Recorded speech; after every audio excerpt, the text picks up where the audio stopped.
नमस्कार दोस्तों, स्वागत है आप सभी का हमारे बिजनेस और स्टार्टअप न्यूज के अगले एपिसोड में। चलिए आज की बिजनेस न्यूज शुरू करते हैं। सबसे पहले न्यूज निकल के आ रही है दोस्तों रिन्यूएबल रिसोर्सेज की तरफ से।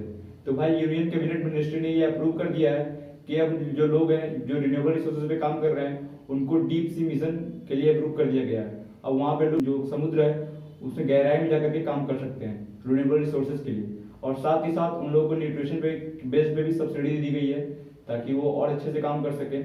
और उनको इसके लिए अप्रूव किया गया है ताकि वो जमीन के अंदर से वेसल बिल बना ले और उसके अंदर भी जा करके अच्छे से काम कर सकें। तो देखा जाए तो गवर्नमेंट की तरफ से रिन्यूएबल रिसोर्सेज पे बहुत अच्छा काम चल रहा है। अगली न्यूज निकल के आई दोस्तों डिजिटल हेल्थ प्लेटफॉर्म 1mg की तरफ से। तो भाई कुछ समय पहले खबर निकल के आई थी कि टाटा डिजिटल ने इसमें से मेजोरिटी स्टेक खरीद लिया है। और अभी न्यूज निकल के आ रही है कि उन्होंने 3 बोर्ड ऑफ डायरेक्टर्स को इसके लिए इंडक्ट किया है, जिसमें अगर मैं नाम बताऊं तो वो क्यूरफिट के फाउंडर और टाटा डिजिटल के भी प्रेसिडेंट जिनका नाम है मुकेश बंसल जी वो हैं। और साथ ही साथ बिग बास्केट के जो फाउंडर है जिनका नाम है हरी मेनन, वो भी इस बोर्ड के डायरेक्टर के रूप में अपॉइंट किए गए हैं। और साथ ही साथ टाटा सन्स के वाइस प्रेसिडेंट अंकुर वर्मा जी भी इस बोर्ड में शामिल हैं। और बोला जा रहा है कि जो प्रेसिडेंट है टाटा डिजिटल के जिनका जिनका नाम मैंने बताया आपको मुकेश बंसल जी, तो वो अब इसको चेयरमैन के रूप में लीड करने वाले हैं। और ये जो इनका लीडिंग होगा वो टाटा का जो सुपर ऐप लॉन्च होने वाला है उसमें बहुत ज्यादा भागीदारी साबित होगी। अगली न्यूज लेकर के आ रही है दोस्तों इंडिया के एडटेक जायंट बायजूस की तरफ से। तो भाई अभी तो उनकी जो वैल्यूएशन बन गई थी वो इंडिया के टॉप मोस्ट वैल्यूएबल स्टार्टअप में आई थी, जिसका वैल्यूएशन $16.5 मिलियन हो गया था। और हमने देखा था कि उन्होंने फंडिंग उठाई थी हाल ही में $350 मिलियन का। और बोला गया था कि वो यूबीएस ग्रुप से है। और साथ ही साथ जो जूम के फाउंडर है एरिक युवान जी, उन्होंने भी इसमें इन्वेस्ट कर रखा है। लेकिन अभी बात निकल के आ रही है कि दुबई की जो फर्म है एडीसीक्यू इन्वेस्टर ने भी इनसे इन्वेस्ट कर रखा है। और बोला जा रहा है कि इसी इन्वेस्टमेंट राउंड में उन्होंने इन्वेस्ट किया था, लेकिन कोई उस समय क्लियरेंस निकल के नहीं आई थी। तो भाई इनका भी जो इन्वेस्टमेंट है काफी तगड़ा होता है किसी भी स्टार्टअप में, तो हो सकता है इन्होंने भी इन्वेस्ट कर रखा $350 मिलियन के अंदर ही। फिलहाल देखा जाए तो बायजू की तरफ से कोई भी क्लियरेंस नहीं हुआ है कि उन्होंने इन्वेस्ट किया कि नहीं किया है। और अब देखने वाली बात होगी कि बायजू तो टॉप मोस्ट वैल्यूएबल पे स्टार्टअप में शामिल हो गया वैल्यूएशन के साथ, लेकिन पेटीएम अभी इससे पीछे है। और हमने सुना है कि पेटीएम का भी आईपीओ जो आने वाला है तो उसके बाद जो उसकी वैल्यूएशन हो जाएगी वो लगभग 25 से 30 मिलियन डॉलर की हो जाएगी। तो देखते हैं बायजू को कब तक पेटीएम पीछे कर पाता है अपने वैल्यूएशन के मामले में। अगली न्यूज निकल के आई दोस्तों चाइना की तरफ से। तो भाई चाइना का जो न्यू क्रूड वाला मिशन था वो लॉन्च होने वाला है 17 जून को। और वो इसमें अपने फर्स्ट एस्ट्रोनॉट्स को लॉन्च करने वाले हैं, जिसमें बोला जा रहा है कि जो उनका स्पेस स्टेशन है टैंग वोंग के नाम से, वहाँ पे ये होने वाला है। और 17 जून को ये लॉन्च होने वाला है। और साथ ही साथ उस पर जो बेनिफिट्स बताए गए हैं उसमें मैं बताऊँ आपको, तो वहाँ पे जो एस्ट्रोनॉट्स जाएंगे वो लगभग वहाँ पे 3 महीना उस स्टेशन पर रहने वाले हैं स्पेस स्टेशन पे। और साथ ही साथ उन लोग को 120 तरह के अलग अलग फूड जो है प्रोवाइड किए जाएंगे। और वहाँ पे ईमेल वगैरह की सुविधा भी उन लोगों को सब तरह की दी जाएगी। और साथ ही साथ वहाँ पे उन लोगों को स्पेस ट्रेडमिल भी मिलेगी जहाँ पे वो एक्सरसाइज वगैरह कर सकते हैं। तो ये भाई अलग ही लेवल का चल रहा है। तो देखते हैं इनका ये 17 जून जो लॉन्च होने वाला है वो कैसा हिट होने वाला है। अगली न्यूज निकल के आई दोस्तों गवर्नमेंट की तरफ से। तो भाई गवर्नमेंट अभी इंडिया के हेल्थ इंफ्रास्ट्रक्चर पे क्रेडिट गारंटी स्कीम बढ़ाने वाली है, जो कि लगभग 50,000 करोड़ तक का होगा। और मैं बता दूं गवर्नमेंट ने ये भी साथ साथ अनाउंस किया है कि ये आरबीआई की क्रेडिट गारंटी स्कीम से एकदम अलग होकर रहेगा। तो भाई ऐसी बात है कि पूरा पूरा इनिशिएटिव जो है सारी गवर्नमेंट ले रही है, इसका लोड भी जो होगा वो गवर्नमेंट ही उठाएगी। तो देखते हैं ये कब तक लॉन्च होता है इंडिया के अंदर। वैसे भी बोला जा रहा है रिसोर्सेज के हिसाब से, अभी तक ये अनाउंसमेंट नहीं हुई गवर्नमेंट की तरफ से, लेकिन बोला जा रहा है कि ये हो सकता है। अगली न्यूज निकल के आ रही है दोस्तों electric two wheeler company Okinawa की तरफ से। तो भाई उन्होंने अपने प्राइसेस जो है टू व्हीलर के वो रिड्यूस कर दिए हैं, जिनमें उनका जो मॉडल है वो प्रेस प्लस है, प्रेस प्रो है और साथ ही साथ रिस प्लस का है।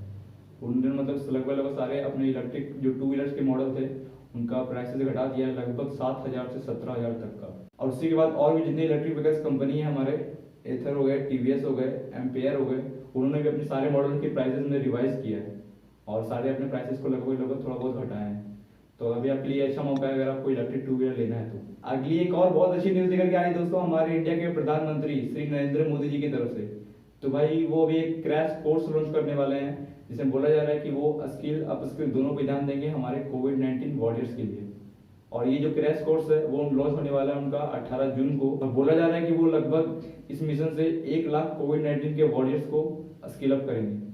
और साथ ही साथ ये इनका सेंटर जो इनका बनेगा, इनके क्रैश कोर्स का जो सेंटर बनेगा वो लगभग 26 राज्य के अंदर 111 सेंटर्स बनेंगे इनके। तो ये बहुत अच्छी बात होगी देखा जाए तो। सारे हमारे जो कोविड-19 के वॉरियर्स हैं वो और भी ट्रेनिंग के साथ काम कर सकेंगे, एकदम जोरों जोरों से बूस्टअप मिलेगा मतलब बेसिकली उनको। तो ये बहुत अच्छी बात है। अगली एक बहुत ही इंस्पिरेशनल न्यूज निकल के आ रही है दोस्तों, पोर्तुगीज के फुटबॉल स्टार क्रिस्टियानो रोनाल्डो की तरफ से।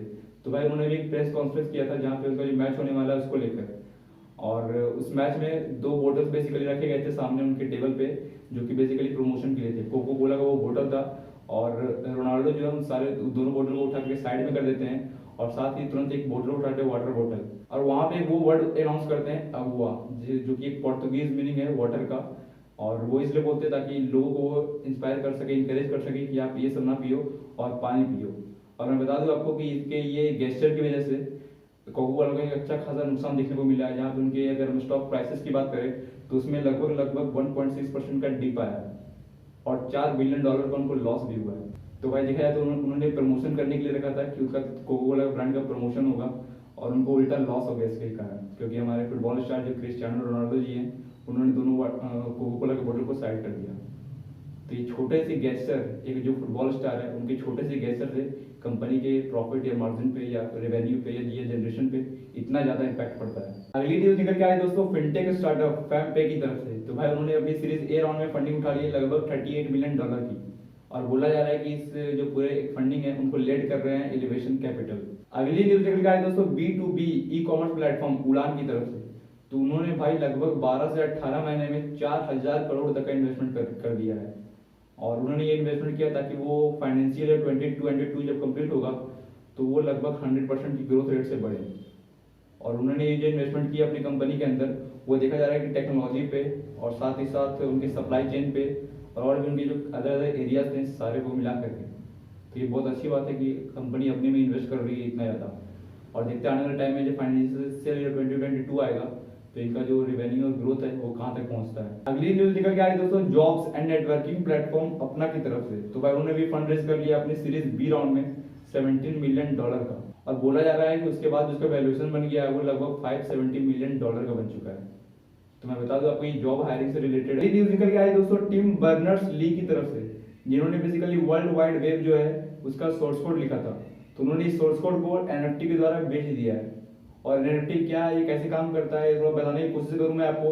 तो NFT को कहते हैं नॉन फंजिबल टोकन, और ये बेसिकली ऐसे काम करता है जैसे मान लो मैंने कोई वीडियो बनाया किसी कंपनी के ऊपर, केस स्टडी बनाई बेसिकली जिसे मैं बनाता हूँ, और उसे मैं NFT के द्वारा बेच करके उसका रॉयल्टी फी चार्ज कर सकता हूँ हर बार।